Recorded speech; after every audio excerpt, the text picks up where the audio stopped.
EFF leader Julius Malema has urged donors to limit contributions to the party to 100,000 rand. Some have criticized this move as it will effectively bypass Political Party Funding Act's contribution limits. The Political Party Funding Act was created to encourage transparency in funding. Joining us is Rachel Fisher, who is a Parliamentary Engagement and Research Manager at OUTA. Rachel, thanks for making time. So, as I said there, telling donors not to give it funds surpassing 100,000 rand will effectively bypass the Political Funding Act's public disclosure limit that requires funds which exceed this threshold to be made public. So we'll never really know who's funding the party. Exactly. And in his article, he does indicate that, there are the bogeyman of the wealthy elites that might use this information against the EFF. Look, in terms of the influence that those that make large donations may have on political parties, he is correct. But asking people to make those donations under the thresholds and then not disclosing it is harmful to the political party funding. But then they will not have a requirement to disclose if that's below the 100,000 mark, right? Because that's the threshold that's required as per the Act. Exactly. That is the minimum threshold, and then the maximum threshold is 15 million rand. His call then for those donations is extremely harmful, which then means they get away. The Political Party Funding Act is especially there to promote transparency so that we can hold the political parties to account. Now, if these minimum donations are made below that minimum threshold, people will get away with it. And we don't know who are those entities that might be potentially influencing decisions within the party. Julius Malema says, well, the party was doing this to protect its political identity from being scrutinized by its enemies. Doesn't he have a point that some of the donors may be targeted? Maybe some do business with government, and government, which is run by the ANC, may stop doing business with them because they're busy funding an opposition party. Well, look, essentially, once again, he is correct in the sense that we are aware of those who could potentially exert influence, whether it is funding to the EFF, the DA, ANC, and other parties. But exactly this is the point of wanting to have this transparency on who are making these donations. He might say it's to the disadvantage of his political party, but actually having those names will benefit the public, the IEC, and others to know who are exerting that influence.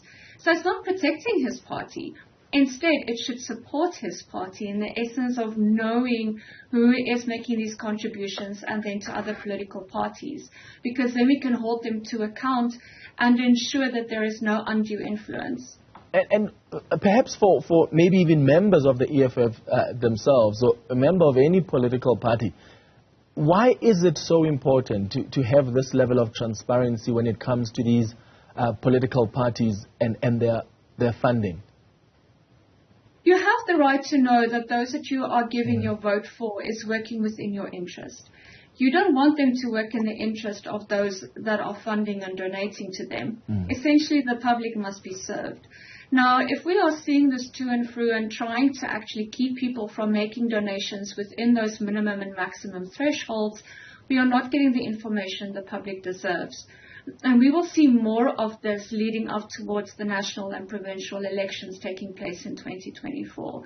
So by making this call on purpose to detract from the original aim of the Political Party Funding Act, which is to promote transparency, what Malema is essentially doing is a campaign of disinformation.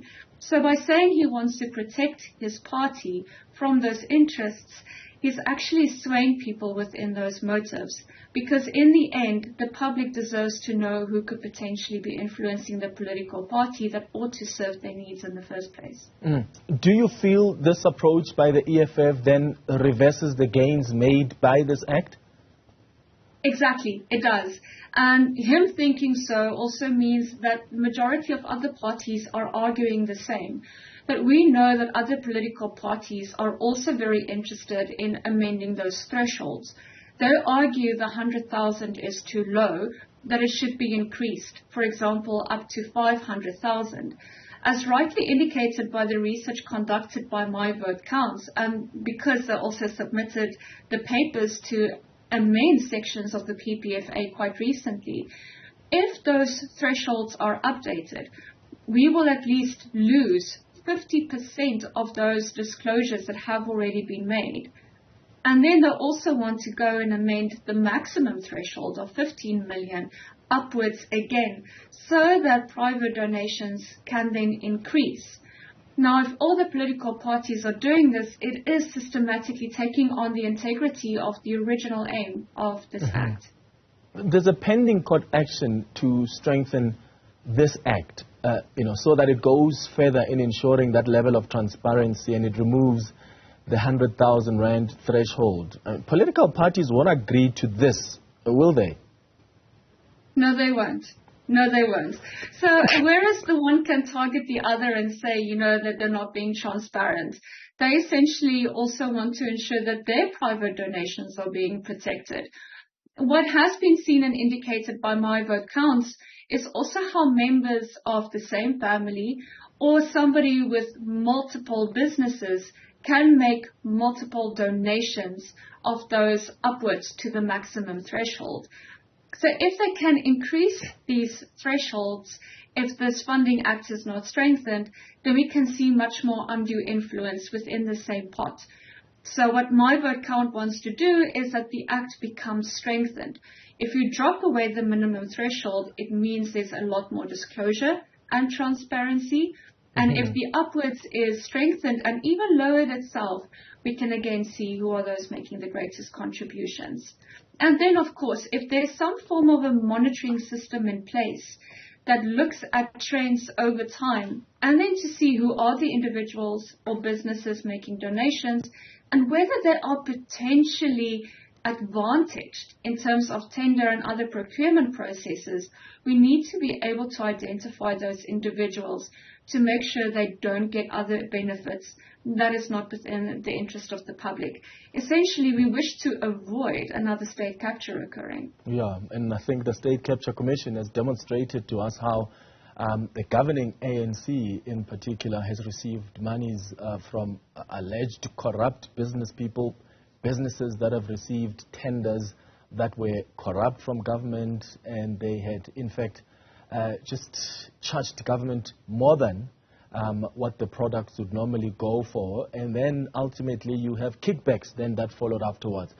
Help us understand this, Rachel. If a donor avoids donating above that 100,000 rand threshold and chooses to make similar amounts in different quarters of the financial year, I mean, those small donations calculated together, would they warrant a public disclosure according to this act?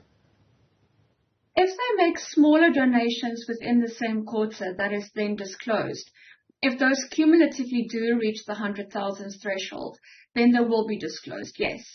But if those donations are made across different quarters, they are not taken up cumulatively. So you can be very strategic around this. This is a lacuna or a gap within the legislation because it can be circumvented. So you just need to do some strategic planning and then you will get away with it, which is problematic. Yeah. Once again, why then have this act in place that promotes transparency, but you're trying to dodge it in order to avoid accountability? It doesn't make sense. Yeah. Well, Rachel Fisher, thank you for joining us. She's a Parliamentary Engagement and Research Manager at OUTA.